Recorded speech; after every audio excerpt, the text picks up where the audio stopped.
Hey everybody, Joel at Up North Aquatics here. Kind of an exciting one today. Our shipment from Imperial Tropicals being the green Texas cichlid, the Vieja cichlid, and the rainbow cichlid.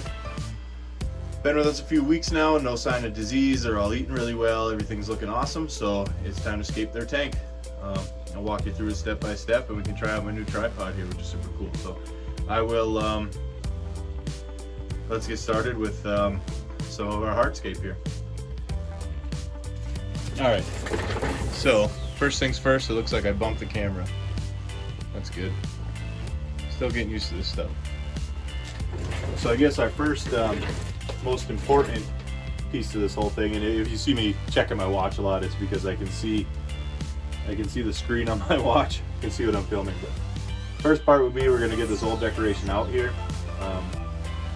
Just because it was just put in here temporarily, because for one, it has beneficial bacteria on it. For two, it has it gave them a place to hide where I could still see them. And for three, yeah, again, just an extra place to hide, because they had the two sponge filters to hide behind. I needed somewhere like a third place. I figured three fish, they can be a little aggressive and territorial. Might as well give them three territories, right? You can see that aggression there with that Texas chasing the Vieja around. They're totally fine. They can all stick up for themselves, but I mean, there's going to be things like that kind of constantly going on with the South Americans, and it just is what it is. So I'm going to get that decorations out, and I'll check back in with the rest of our hardscape here. Alright guys, so now that that's out of the way, here's our hardscape. We're going to be using Mopani wood.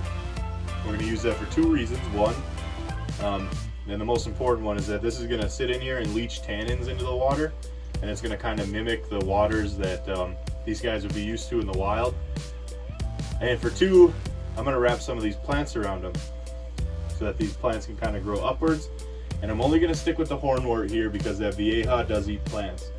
So we're going to stick with the hornwort because it's been growing fast enough that the Vieja can't keep up with completely destroying it. And then our other hardscape here,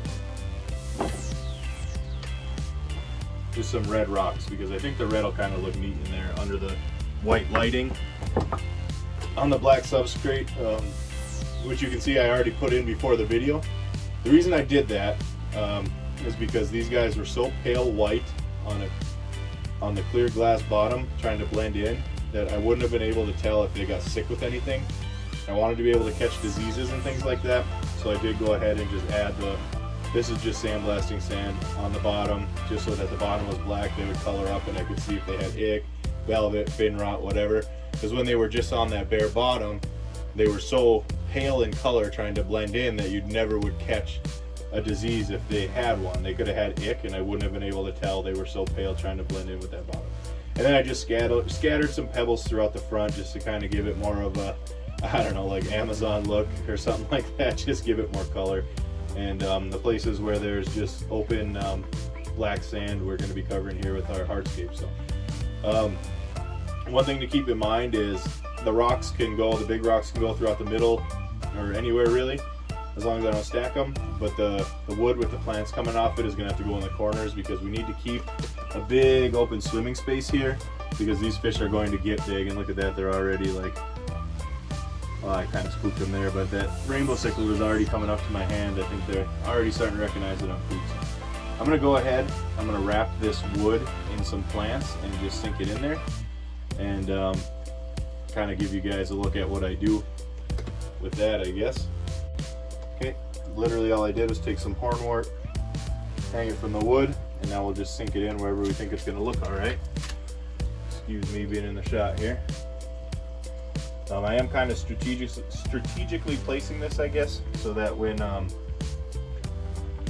that hornwort does grow upwards, reaching up towards the light, it'll kind of just hide the sponge filters a little bit, and also kind of give them like somewhere else to hide. So I'm going to put it so the wood is towards the front with the plants growing off of it, to, again, it'll curtain that sponge filter as it grows up, and it'll also give them another hiding spot, because there's going to be a big gap between the plants and the filter, because it won't be long before they're too big to fit under that sponge filter and behind it, and they're going to want somewhere they can feel comfortable. So there's one piece of wood with some plants. and I'll work on getting the next 3 in. We're going to do 2 on each side.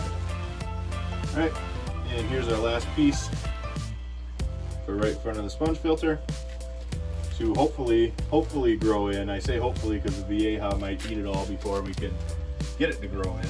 Hopefully grow in enough to cover that sponge filter. And again, I am leaving a gap between the wood and the filter, just again, so we'll leave a nice little cave for them. All right, and that'll be it. And I am going to leave the little strands of floating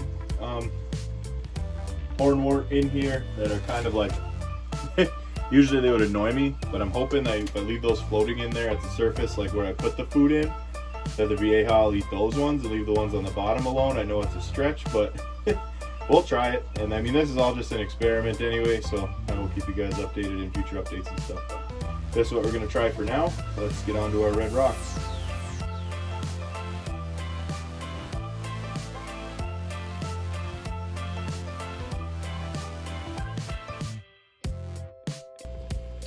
All right, and here's the final product. Super simple, but I think functional and serves the purpose. Get a little bit of greenery from the bottom up, even though it's traditionally a floating plant with the hornwort. Hopefully grows quick enough that the vieja won't eat it. And other than that, it just kind of looks like a, I don't know, a rock slide happened, and some big rocks made it and some little rocks made it, and they fell how they fell, but it is what it is. I mean, I don't hate the look. And it's also very purpose-built for the fish we have, being some larger South American cichlids. So the driftwood and, oh, I forgot to mention, there is one leaf in the bottom right corner there. It's the Indian almond leaf. So between the leaf and the driftwood, it's going to give the tannins in the water that the South Americans want. The hornwort's going to give it some greenery and also help with filtration by taking some of the ammonia and nitrate out, but hopefully growing quick enough that the vieja doesn't eat it. And the rocks just give us some color, a little bit of color without clogging up the swimming area, because these fish will get big. So that's it for this one. This is how I would scape a South American tank. And let me know what you think. So I mean, leave me a comment and let's talk about it. I mean, this is just what I do. Let me know what you do, and let's talk fish and have fun. So that's it for this one, guys. Little quick scaping video for you, and thanks for stopping by.